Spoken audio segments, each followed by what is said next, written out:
Well, happy Wednesday to each and every one of you. Thanks so much for joining me this evening, for pausing, for taking a moment out of your busy schedules uh, to just center yourself with the peace and presence of God this evening. Welcome to my living room, to your living room, to the church's living room here at the parsonage. I've brought you here because I've been thinking this week about extra time on our hands a little bit. Maybe these pandemic projects in particular. I think one way or another over the last weeks and months we have found some extra time on our hands. Perhaps our work schedules have shifted or our routines have changed, and whether that means less work in the office or less time out and about, we have found ourselves with some more free time on our hands. Maybe to do the things that we love, getting out in the garden, quilting some more time with friends and family, maybe more time up at the lake.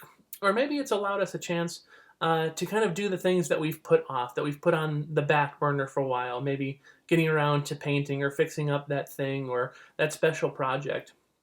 For me, that thing has been taking piano lessons. It's something that I've always wanted to do. I've always wanted to play the piano, to learn the piano. I've always been around churches and musicians in particular with so much talent that I've always been so jealous of, that I want that skill and that trait. And so when I found myself with some extra time on my hands, I decided this is what I'm going to do with my extra time. I'm going to devote my free time to practice, to trying to learn the piano, and it has gone well at times. It has gone poorly at times. Right now, you are sitting on the back of the piano here in the living room of the parsonage, and here has been a place of joy, frustration, and all of these things. What I have discovered in my practice and anger and frustration and all of these things is that there has been a lot of learning and unlearning happening in my practice. Remembering those things that I learned back in elementary school and middle school band,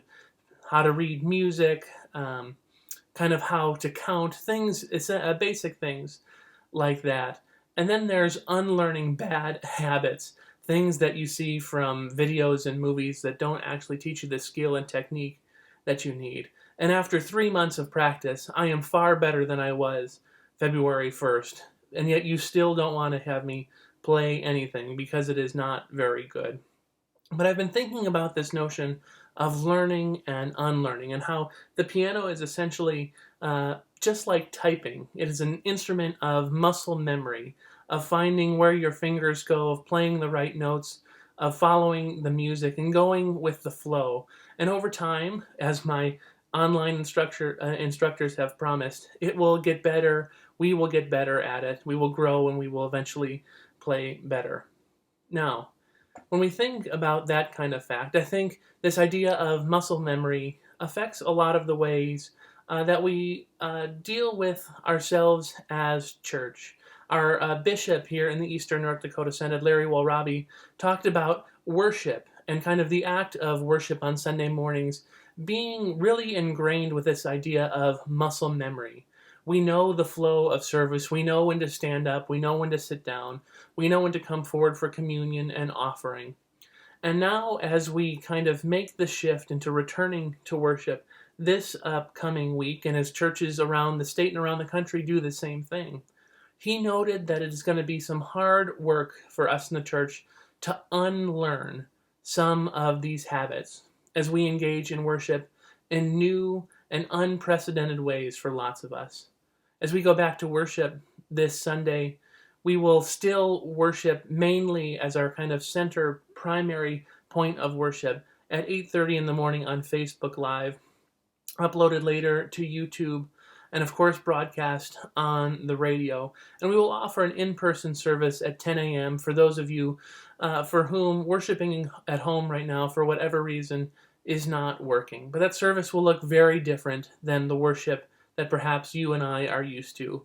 We won't be singing together. We won't necessarily be praying or speaking out loud so much together. It won't take an hour right away. We won't do communion together. And so it's going to take a lot of unlearning, stepping out of that rhythm of worship and stepping into this new rhythm and new reality that we're going to be in probably for some time. I was thinking about that and the deep sadness that comes with that, the frustration, maybe the anger, the not understanding why we can't just go back to the way things were, why we can't worship like we're used to, why we can't worship in the way that gives us life. But tonight I want to share this passage from Romans chapter 12, because I think while worship in person with communion, gathered in community, with confession, with prayers, with all of these things, with music, is important, worship starts with each and every one of us and happens wherever we are. And so hear these words from Romans chapter 12. Paul writes this: I appeal to you, therefore, brothers and sisters, by the mercies of God, to present your bodies as a living sacrifice, holy and acceptable to God, which is your worship. Do not be conformed to this world, but be transformed by the renewing of your minds, so that you may discern what is the will of God, what is good and acceptable and perfect. For by the grace given to me, I say to everyone among you, not to think of yourself more highly than you ought to think, but to think with sober judgment, each according to the measure of faith that God has assigned. For as in one body we have many members, and not all members have the same function. So we who are many are one body in Christ, and individually we are members of one another.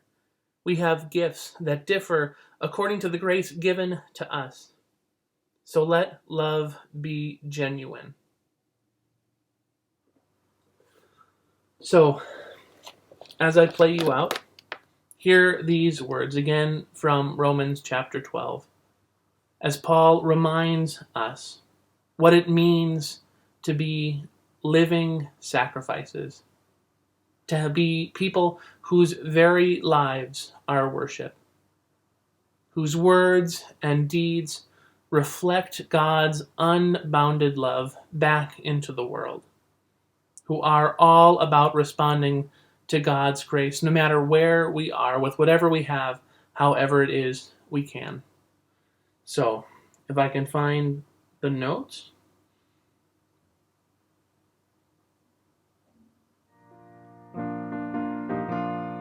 Let love be genuine. Hate what is evil. Hold fast to what is good. Love one another with mutual affection. Outdo one another in showing honor. Do not lag in zeal. Be ardent in spirit. Serve the Lord. Rejoice in hope. Be patient in suffering. Persevere in prayer. Contribute to the needs of the saints. Extend hospitality to the strangers. Bless those who persecute you. Bless them and do not curse them. Rejoice with those who rejoice. Weep with those who weep. Live in harmony with one another. Go with those words this day and this music, dear people. Music that I am not playing because I've only been taking piano lessons for 3 months. Have a good night. May God bless you and keep you this day and always.